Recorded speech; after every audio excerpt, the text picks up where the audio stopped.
Channel நீங்க பாத்துக்கிறோம். இன்னைக்கு என்ன பார்க்க போறோம்னா நம்ம யூடியூப் சேனல்ல பாத்தீங்கன்னா நேத்தே வந்து சொல்லி இந்த மல்டி சேனல் நெட்வொர்க், அதாவது வந்து யூடியூப் ஆடிஷன்ஸாக வந்து ஆடு தருவாங்க. அதாவது மானிசேஷன் எனேபிள் பண்ணுறதுக்காக நீங்கள் மானிசேஷன் எனேபிள் பண்ணிட்டீங்கன்னா ஆட்டோமேட்டிக்காக இவங்க வந்து ஆடை வந்து தருவாங்க. அதுவும் பார்த்தீங்கன்னா மற்றது வந்து ஆடிஷன்ஸ் வந்து உங்களுக்கு 100% கொடுத்தாங்கன்னா இவங்க 70% தான் கொடுப்பாங்க. இவங்க 30% வந்து கமிஷன் வந்து எடுத்துக்குவாங்க.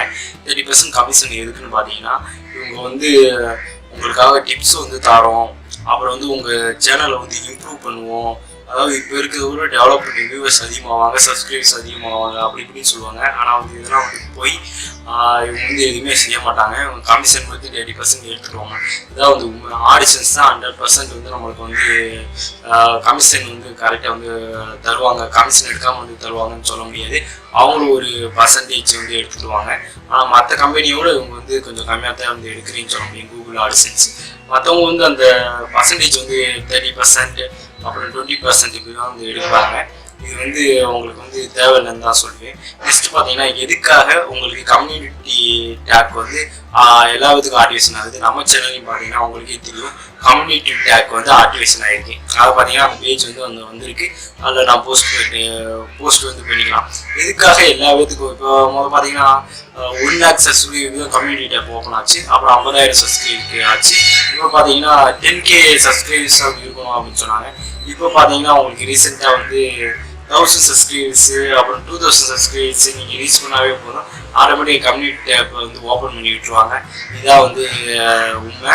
ரெண்டாவது பார்த்தீங்கன்னா இதில் வந்து ஒரு டேக் வந்து ஓப்பன் ஆக போகுது, ஸ்டோரிஸ் டேக் அப்படின்னு. வந்து ஸ்டோரிஸ் உங்களுக்கு வந்து ஒரு வீடியோ பற்றி என்னென்ன ஸ்டோரி இருக்கோ அதை வந்து நீங்கள் அதில் டேக் பண்ணலாம் அப்படின்ட்டு. அதெல்லாம் பார்த்தீங்கன்னா வந்து நிறைய பேருக்கு அவங்களுக்கு வந்து அந்த சப்ஸ்கிரைப் 1 மில்லியன் மேலே வந்து சப்ஸ்கிரைப் இருந்தாங்கன்னா அவங்களுக்கு ஆட்டோமேட்டிக்காக அது வந்து ஆக்டிவேஷன் அதுக்கு நீங்கள் அப்ளை பண்ணிங்கன்னா ஆட்டோமேட்டிக்காக அப்ளை பண்ணிவிட்டுருவாங்க. அது 1 மில்லியன் மேலே இருந்தால் தான் அந்த ஸ்டோரேஜ் டேக் வந்து ஓப்பன் ஆகும். அப்புறம் நெக்ஸ்ட் பார்த்தீங்கன்னா என்ன கொடுத்துருக்காங்கன்னா இந்த சில யூடியூப்லாம் பார்த்தீங்கன்னா நீங்கள் ஒரு 5 lakh சப்ஸ்கிரைபர்ஸ், அப்புறம் 1 lakh சப்ஸ்கிரைபர்ஸ் மேலே போனீங்கன்னா ஒரு ஜாயின் பட்டன் கொடுத்துருப்பாங்க, அதாவது ஸ்பான்சர் அப்படின்னு கொடுத்துருப்பாங்க. அந்த ஜாயின் பட்டன் நீங்கள் கிளிக் பண்ணால் போகிறோம், நீங்கள் ஸ்பான்சர்ஷிப் கொடுக்கணும் அப்படின்னு வரும். அதில் பார்த்தீங்கன்னா மினிமம் வந்து 149 ரூபா இப்படி தான் வந்து ஆரம்பிக்குது. அதில் அந்த ஜாயின் பட்டனில் போய் நீங்கள் ஜாயின் பண்ணீங்கன்னா உங்களுக்கு வந்து 149 ரூபா வந்து கட்டணும்னு வரும். கஸ்டமர் வீடியோ பார்க்குறவங்களுக்கு அதை நீங்கள் கட்டினீங்கன்னா அதில் என்னென்ன யூஸ்ன்னு பார்த்தீங்கன்னா ஒரு யூஸுமே இல்லை. அதாவது சூப்பர் சேட்டில் வந்து நீங்கள் வந்து சேட் பண்ணுவாங்க, லைவாக ஒரு வீடியோ வந்து பண்ணியிருக்காங்க. அப்போ வந்து நீங்கள் வீடியோவில் வந்து கமெண்ட் பண்ணும்போது உங்களுக்கு மட்டும் ஸ்பெஷலாக வந்து அந்த திக்னஸ்ஸாக வந்து தெரியும். அப்புறம் புது நியூ ஸ்டிக்கர்ஸ் வந்து தருவாங்க. அந்த ஸ்டிக்கர்ஸ் வச்சு நீங்கள் யூஸ் பண்ணிட்டு சேட் பண்ணலாம். இவ்வளோதான்.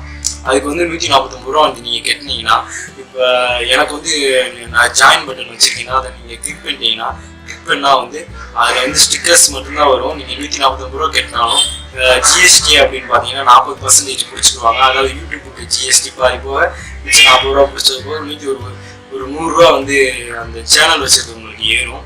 அதுவும் பார்த்தீங்கன்னா அது வந்து பேஸ் தேவையில்லைன்னு தான் நான் சொல்லுவேன். ஏன்னா அந்த பட்டன் வந்து யாரும் வந்து அதிகமாக யூஸ் பண்ண மாட்டாங்க. தமிழ்நாட்டை பார்த்தீங்கன்னா 149 ரூபா கொடுத்து உங்களுக்கு பே பண்ணிவிட்டு அந்த வீடியோ பார்க்கணுமா, எதுக்கு சூப்பர் சேட்டில் வந்து இப்படி பண்ணுறீங்க, லைவ் சேட்டுக்கு எதுக்கு இப்படி அப்படின்னு வந்து கேட்கலாம் யூடியூப்பில்.